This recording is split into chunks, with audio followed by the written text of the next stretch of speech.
Në pikë të ditës një person nxjerr nga qesja një shishe me benzinë dhe i spërka 2 makina diplomatike të ambasadës bullgare në Shkup, duke ju vënë zjarrin. Në pamjet e publikuara nga media bullgare BGN shihet një burr që nuk mban as kapele as syze. Kryen sulmin dhe ikën. Policia doli në vend ngjarje pas pak minutash. Nga policia thonë se 2 makinat i përkasin ambasadës së Bullgarisë dhe kanë targa diplomatike, por thonë se nuk ka të lënduar dhe se zjarri është fikur shpejt nga një siti i zjarrfiksve të Shkupit dhe se po ndërmerren masa për zbardhjen e rastit.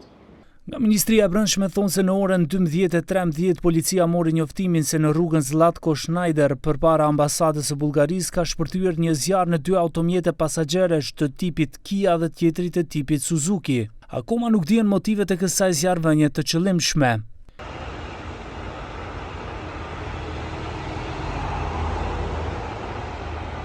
Ministria e Jashtme e Bullgarisë dënon ashpër këtë akt, siç e quajnë demonstrim agresioni i cili rrezikon shëndetin dhe jetën e punonjësve të ambasadës bullgare në Shkup. Ata kërkojnë hetim të shpejtë dhe të zbardhët rasti. Shtojnë se shteti bullgar do të vazhdojë të përdorë të gjitha mekanizmat e vendosur për t'ju kundërvënë përpjekjeve për krijimin e një atmosfere frike për bullgarët në Maqedoninë e Veriut. Ky sulm i radhës ndaj Bullgarisë dhe bullgarëve është rezultati i fjalorit agresiv politik që nxitu rrethje dhe mungesës së reagimit adekuat të institucioneve në raste të mëparshme të ngjajshme, të cilat krijojnë ndjenjen e pandëshkueshmërisë për autorët.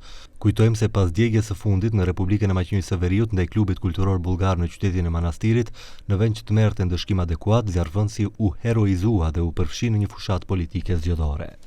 Qeveria e Maqedonisë së Veriut dhe Ministria e Jashtme e dënuan ashpër vandalizmin para ambasadës. Në reagim thuhet se shteti ka kapacitet dhe do të përgjigjet me të gjitha forcat e institucioneve dhe nuk do të lejojë që individ ta dëmtojnë reputacionin e Maqedonisë. Veprime të tilla përfaqësojnë një sulm ndaj parimeve të sigurisë, marrëdhënie diplomatike dhe të drejtës ndërkombëtare dhe nuk duhet të ndodhen në një shtet demokratik. Institucionet kompetente tashmë po marrin masa intenzive për të sqaruar plotësisht rastin dhe për të identifikuar autorët.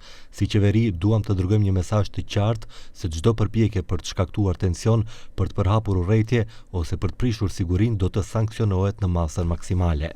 Ky incident nuk është i pari i këtij lloji që ndodhi ndaj ambasadës së Bullgarisë në Shkup, pasi më 11 janar 2026 ndodhi edhe një sulm tjetër, kur një person i panjohur theu xhamin e derës hyrëse të ambasadës dhe u largua nga vendi i ngjarjes, ndërsa më pas autoritetet e identifikuan dhe arrestuan të dyshuarin, duke trajtuar rastin si vandalizëm ndaj misionit diplomatik.